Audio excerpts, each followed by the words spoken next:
Hey everyone, welcome back to Superhero Explained. Today we are finishing DC K.O. number 5, the final issue of the series. And honestly, this one goes way bigger than just a final boss fight.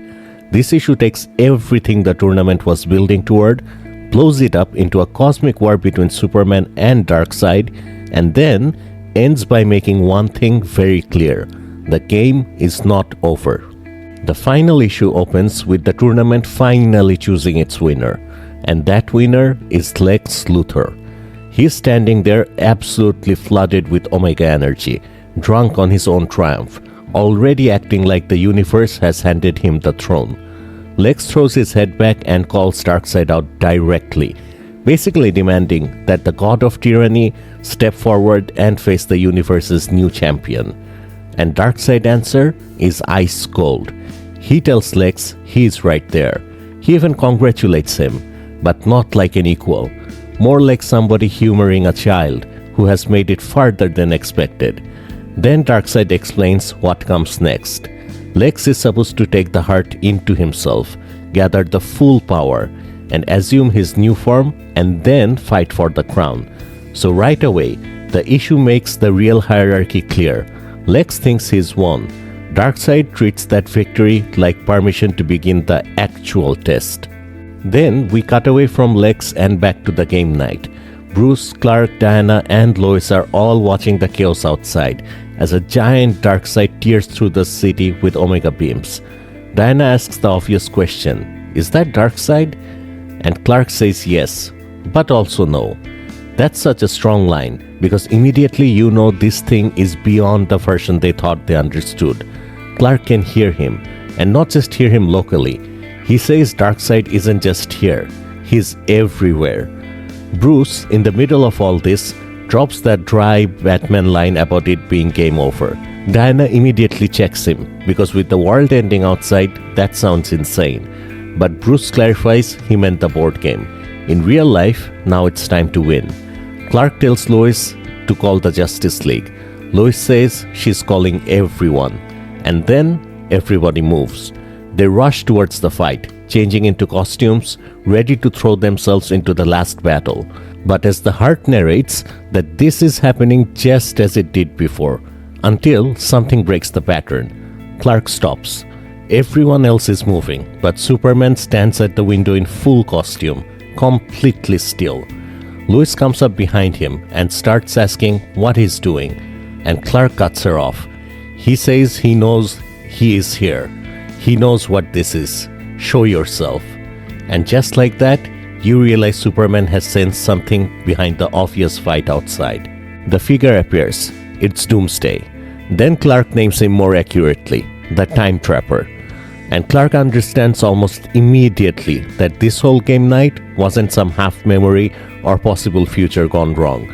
It was a separate reality all along. A protected pocket timeline.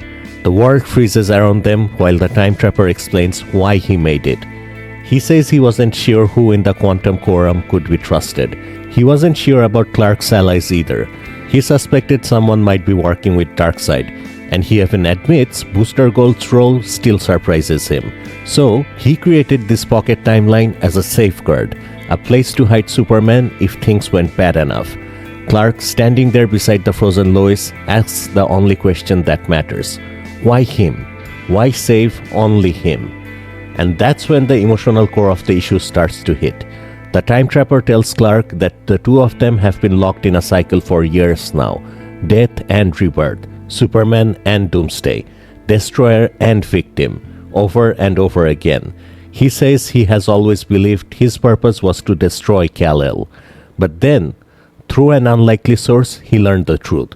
We get that flash of Lara revealing Doomsday's real identity to him, and suddenly everything changes.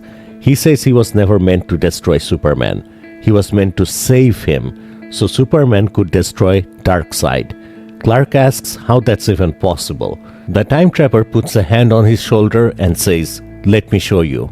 The frozen room falls away into pure cosmic space, and now the Time Trapper starts speaking like someone who has seen far more than one life or one timeline. He says he has witnessed endings on a scale that barely makes sense. Planets, universes, Reality's all dying.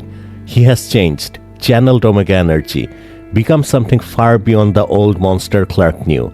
But he has also seen new beginnings, not order, not control, creative chaos, wild living possibility. And he says he has learned to channel that too, alpha energy. That's the big shift here. He's not just a being of endings anymore. He carries both poles of the cosmic equation, omega and alpha, destruction and creation. Clark holds a tiny blue world in his hands, while the Time Trapper explains that the only way to break their endless cycle is not to give Superman another ending, but to give him a new beginning. Clark asks if he's offering him a second chance. The answer is yes, but it comes with a cost. The Time Trapper says that because he contains both Omega and Alpha energy, he can pour the power of creation into Superman and allow Clark to be reborn this time instead of him. Clark immediately grasps what this means and asks if he will ever be able to return after doing this. The Time Trapper doesn't flinch. He shows Clark this vision of Superman blazing with impossible energy and tells him something massive. If there is anyone meant to be King Omega, it's him. He says the universe already seems to bend towards Superman, like reality itself reacts to him, almost like this is a metaphor centered around Clark. And then he asks for one promise. Clark says, anything. The answer comes back simple and brutal. Win. Clark promises. The Time Trapper says, then let us begin. And then the sacrifice happens. The Time Trapper channels all of his energy into Clark in one overwhelming surge and shouts a single word that says everything about what this moment means. Live. Clark screams as the energy tears through him. This is not some gentle blessing. It looks like rebirth by force, by pain, by total transformation. As the transfer nears completion, the Time Trapper starts fading. He closes his eyes and says, goodbye, Kal-El. And then comes the blue flash. He disappears completely, and all that remains is Superman suspended there in a flood of alpha energy, standing inside the moment of his own recreation. The being who once defined Superman's death has now spent himself entirely to make Superman new. Now we snap back to the tournament. The heart says it doesn't hear the change at first because Lex Luthor is still too busy yelling. And yeah, of course he is. Lex is standing there screaming about how he contains everything, still fully convinced he's the center of the story. But while he's celebrating, the heart hears something else, something cracking, something deep inside.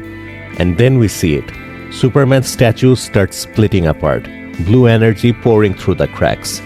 And the heart is delighted. The whole thing explodes with energy, and it says that if it only had a mouth, it would smile. That's such a great line, because it tells you that even the heart knows the real event is no longer Lex's so-called ascension. Something far bigger is waking up. Lex's transformation finishes, and in pure Lex fashion, he immediately tries to negotiate from a position of cosmic arrogance. He looks up at Darkseid and asks if they should discuss the terms of his surrender. Darkseid, still towering over him, says he thinks he will take his chances. Lex starts one more line. Then all that's left to say is, and he never gets to finish it. He is completely vaporized, not pushed back, not wounded, not defeated in some dramatic exchange, just erased down to the last atom. And standing where Lex was, there's now a silhouette, Superman. Clark finishes the exact same line Lex was about to say. All that's left to say is, that is such a killer page turn. Lex spent the whole issue thinking he was the chosen one, the final champion, the universe's answer to Darkseid. But the second the real answer arrives, he's gone. Then Superman lands the line. Ding, ding. It's sharp, almost playful, and it instantly reframes the cosmic final battle as the real opening bell. Lex wasn't the main event. This is. The heart makes it official. There is a new King Omega. And Darkseid's reaction is maybe the creepiest part. He smiles. He says this is what he had hoped for, and then tells Superman to don his crown. That matters a lot, because Darkseid is still not panicking. He's not caught off guard. He looks almost satisfied, like Superman becoming King Omega was part of the design all along, which makes him even more dangerous. And now, this issue goes full creation myth. The heart says Clark accepts the role. He reaches out and takes it, the place he was always destined for. And then the universe is reborn in his image. Not metaphorically, literally. The narration walks us through creation itself. Superman is there in the first explosion, in every superheated particle rushing outward, in the earliest matter, in the formation of stars, dust, gas, rocks, protoplanets. Then he's there in the first life hidden in darkness, and in the next forms of life, and the next, and the next. The page keeps trying everything to the core of Superman. Growth, light, reaching towards the sun. Millions of years pass, then hundreds of millions more, and Clark is not just witnessing the birth of a universe. He is actively guiding it, nudging life forward, raising it higher and higher. And then comes the line that defines the page. Inside himself, he has remade the universe, only better. That is a huge statement. Darkseid's power is control, endings, anti-life. Clark answers that by becoming a creator, not just a fighter. Superman has forged enough of this new reality, he calls to the heart, and it takes its place inside his chest. That image says everything. The heart is no longer floating above creation, no longer choosing champions from outside. It is now inside Superman himself, the universe's champion, King Omega. And then the heart declares that now the War of the Kings begin. We get that giant image of Superman and Darkseid charging each other at a cosmic scale, and the series finally becomes what it was always bending toward. Not a tournament anymore, but the direct collision between Darkseid and a Superman who now stands as his equal on the board. The fight starts with Superman driving punch after punch into Darkseid, and as they battle, the landscape keeps changing. Metropolis, Themyscira, the Rock of Eternity, Oa. So this is not a normal brawl in a single place. This is a conflict that's dragging the symbolic centers of the DC universe into itself. Darkseid unbelievably sounds almost pleased. That's it, Kryptonian. Yes! The heart explains what we're really watching. Not just two beings fighting, but two realities at war. Every punch Superman throws contains his baby universe inside it, still trying to be born. Clark is hitting Darkseid with creation itself. He keeps pressing, keeps punching, and then Darkseid laughs. That's when the momentum swings. Darkseid lands a huge shot that sends Clark reeling, and for one brief moment, the heart says Clark Kent breathes. I love that phrasing, because beneath all this godlike skill, there is still Clark, still human, still trying to steady himself. Then he looks up and Darkseid is already coming in for the kill. The heart, now one with him, shouts directly inside him, "Move, Clark, dodge!" And at the very last second, Clark does. Now Superman finds himself floating in space, disoriented, asking where he is. The heart says this is the only safe place, the past. Everything after this, the future, the present, everything ahead, belongs to Darkseid. So Clark has been pulled back to the only point where Darkseid's control isn't total. The heart tells him to catch his breath. Remember what he's fighting for. Can he see it? Clark says yes. And then the heart gives the next command. Build. This is such a Superman answer to cosmic power. He doesn't just return to violence. He starts shaping a universe's present. And the narration makes a crucial point here. He leaves death and sadness in it, but makes them only part of something larger. He balances pain with empathy, power with wisdom, suffering with wonder.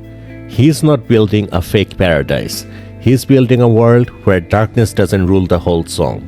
The heart is in awe of what Clark is making, and in that awe, it almost misses Darkseid emerging from the fabric of space behind him. It warns Clark just in time. Clark ducks, then slips into the past again. The fight collapses through multiple timelines now. Superman and Darkseid are falling through era after era, while the heart desperately keeps coaching him.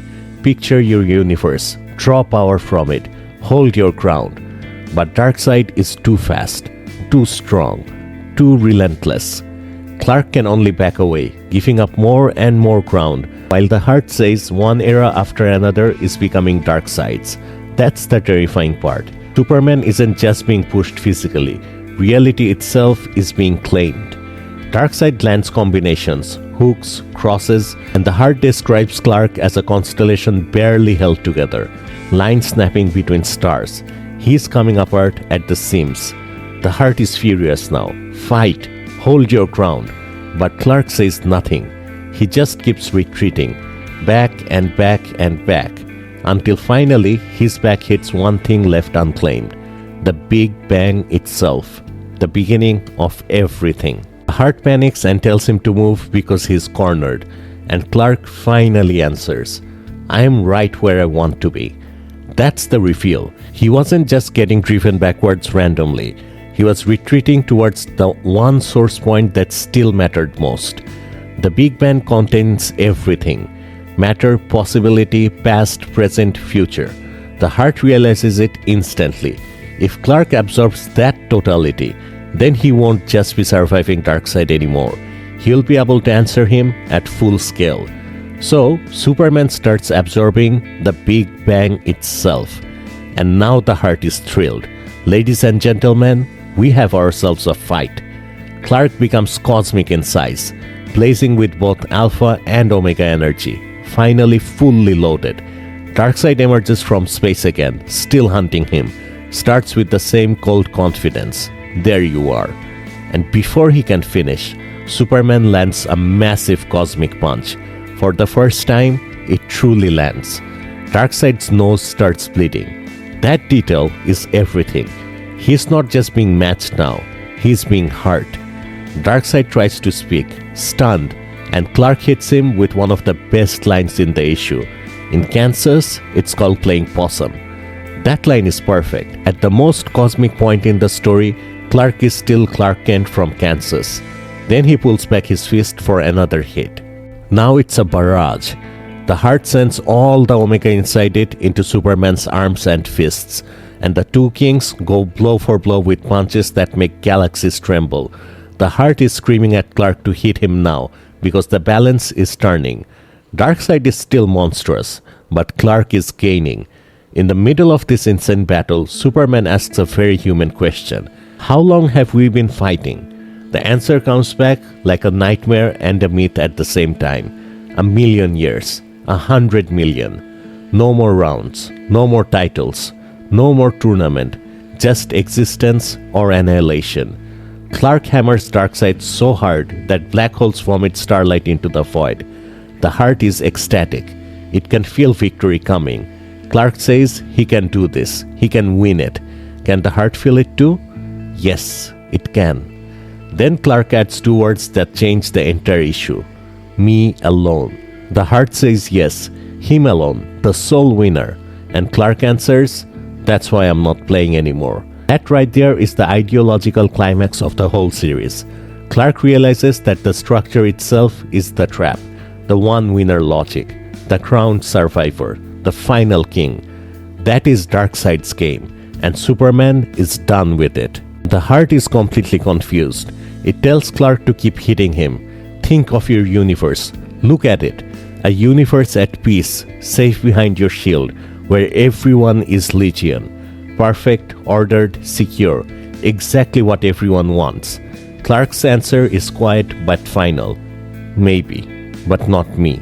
And then he does the unthinkable. He reaches into his own chest and grabs the heart. The heart panics. It tells him this won't really solve anything. At best, it might knock Darkseid back for a little while, before everything becomes even worse. It says he can't do this. He can't quit. Clark crushes it in his hand. Immediately, the statues of all the fallen champions begin crackling with energy, and Superman says the perfect thing. For the record, I'm not quitting. Exactly. He's not surrendering. He's not stepping away. He's destroying the one winner engine behind the whole tournament, and energy starts erupting from him too. The blast tears open the fabric of space-time itself, and through the rupture comes the fallen champions. That's the play. That's the move Clark was making. He looks at others returning to the fight and says, "I'm just tagging them in." That line is so good because it demolishes the whole structure of the tournament in one shot. Darkseid built a contest designed to reduce everyone into statues and casualties until only one king remained. Clark's answer is simple: bring everybody back in. The heroes slam into Darkseid in a full barrage and knock him over, and the Heart, what's left of it, can only call Clark a fool and ask why. Because Clark has chosen solidarity over singular power. That's why. Darkseid is out there in space, slowly fading, but the Heart is still raging. It keeps asking Clark why he would throw away his chance to win, and Clark gives the cleanest answer possible. Lois said it best: he likes games where everyone wins. That line is the soul of the entire issue. Not one crowned savior, not one perfect ruler. Shared victory, shared survival, shared hope. And then comes the image of the universe rebuilding. Superman towering on the horizon while all the heroes gather around him. But even there, he refuses the role the story seemed ready to hand to him. He says his name is Clark Kent, not King Omega, because they do not need one. No one hand should hold that much power, he says, because when only one person wins, none of them really do. What they need is not one hand to save them, but many. Every hand. Their hands. And yours too. That is Superman rejecting the savior fantasy without rejecting heroism itself. Now we shift into the farewell. Batman, Wonder Woman, and Lex look up at Superman. Diana thanks him, tells him he did good. Lex immediately tries to interrupt and complain, because of course he does. And Batman shuts him down with a beautiful blunt, "Shut up, Luthor." Clark tells them they need to go. The rift will keep them safe from what's about to happen. Batman reads the moment immediately and asks the real question. He's leaving them, isn't he? Clark says yes, he has something he must do. But he also promises he'll be back. And then he tells them to get to work. There's still Superman, even at the edge of cosmic transformation, still speaking to his friends like teammates with a job to do. Once they disappear into the rift, Clark turns inward. He thinks of his whole universe, gleaming inside him, and then he starts to undo it, winding it backward from end to beginning, Omega to Alpha. He compresses all of it into a single contained creative explosion, and then he lets it go. The power strikes the world he loves as a storm of alpha energy, igniting stars again and again, setting strange new things in motion. And Clark calls it beautiful, because that is what the world should be. Not locked down, not safe through domination, but full of wild beginnings and new starts. He says he understands the temptation of Omega in dark times, the urge to look backward, to seek safety, to wait for some familiar savior. But he wants their story to be the opposite. Let it be wild, dangerous, brave, explosive, terrifying, mysterious, twisted, full of longing and redemption. That's Clark's final vision for the universe. Not a neat, controlled paradise. A living world. Messy, risky, emotionally alive, always becoming. Above all, he says, let it be daring. Let it take all of them to the next level and beyond. And then he lands the closing thesis of the issue. That's how they all win. Win together. Beautiful ending, full stop. Except not quite. The epilogue pulls everything back down to something small and human. It's game night again. Lois is sitting with Diana and Bruce, and she tells them they didn't have to come. Diana answers warmly that of course they did. Game night is game night. Bruce, being Bruce, makes it sound more practical and says it's just a friendly visit to make sure she's okay. Lois shuts that down fast. She tells both of them not to handle her with kid gloves. She knows her husband. He said he had one last thing to do, and after that he'll return to her, to all of them. She believes him. What hurts is not uncertainty. It's not knowing why he chose to do it this way. Bruce says Clark did it to win. He won for all of them. Lois says then they should keep playing the game, because that's what he would want. And Bruce ends the page with a warning. That is exactly what worries him. They stop Darkseid, for now. but Bruce doesn't think the game ever really stopped. And wow, that line turns out to be very literal. Now we get a wide DC Universe aftermath montage. The Watchtower floats above Earth while Superman narrates that Bruce is right. The players are moving across the board in new ways now. Inside the Watchtower, Mr. Terrific records a restricted audio entry. He says the explosion at the tournament site has infused everybody nearby with concentrated masses of both alpha and omega energy. That's huge. This event didn't just end. It altered the people who were close to it. Then we see Booster Gold, who addresses Superman directly. Clark found him, pulled him out of the dark, and now Booster swears he's going to return the favor and find Superman wherever he disappeared to after all this. So Booster's mission going forward is clear. In Metropolis, Superboy Prime flies overhead, being exactly as obnoxious as expected, doing his crude version of the classic "it's a bird, it's a plane, it's Superman's shit" line. In the far future, the Legion of Doomsday is hiding out, and even there the fear remains. If Darkseid doesn't find them, something else eventually will. At Titan's HQ, Cyborg activates a protocol called Heart of Cyborg, and the heart actually responds to him. That is a massive stinger. The heart, or some version of it, is not truly gone. Then at LexCorp, Lex is already doing PR damage control, telling Mercy to get him the press because he wants everyone to know about his heroic actions. That is the most Lex Luthor thing imaginable. And then we jump into another thread entirely.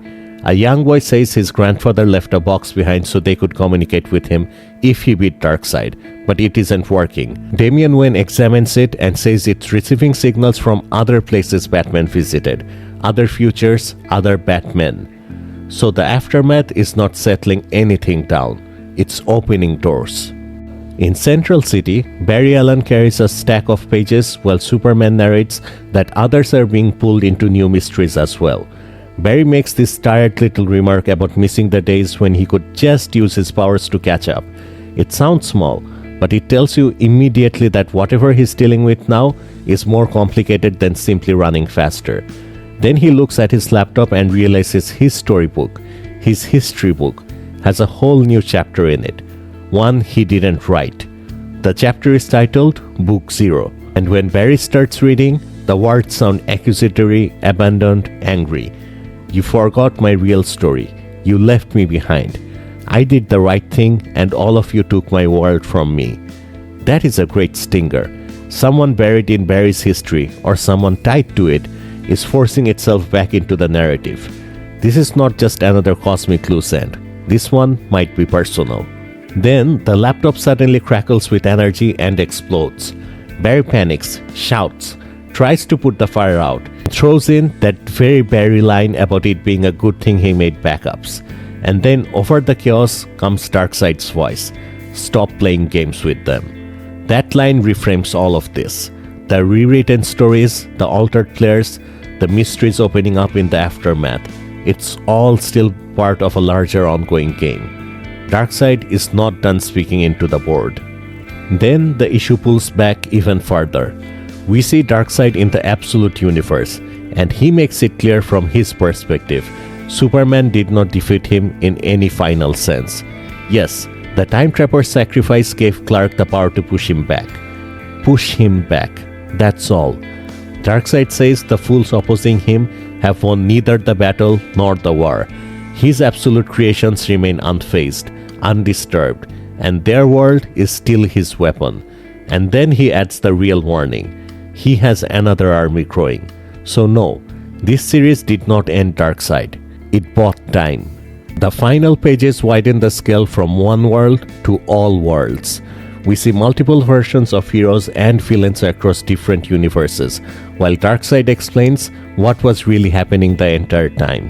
As the main conflict kept generating Omega energy on this world, the same thing was happening across infinite multiverses. Alternates, deviations, heroes, villains. All of them fighting without mercy in their own worlds to crown themselves King Omega, each believing they could stop Darkseid through singular victory. And that's the trap. Every battle fuels the fire pits. Every war for one supreme winner produces more Omega energy. Every attempt to beat Darkseid on his own terms only feeds him. Darkseid says each of them will eventually succumb to his will, his control, anti-life. And then he starts the final sentence. Once the infinite Earths fall, there will be a crisis of absolute proportions. That is the final line. And the image that comes with it seals the threat. Multiple universes are already overwhelmed with Omega energy, and only one remains untouched. One last holdout. So that's how DC K.O. number 5 really ends. Not with perfect closure, but with Superman winning by rejecting the one-winner logic completely. He beats Darkseid back by refusing the crown, breaking the heart and bringing everybody back into the fight, and choosing collective power over singular control. But the larger war, that is still very much coming. Darkseid survived. The board is still active. The multiverse is still being infected by the same game. And now only one untouched universe remains. That is how you end a finale and launch the next crisis at the same time. And that's it. If you enjoyed the video, please like and subscribe and comment your favorite moment down below. I'll see you next time on Superhero Explained.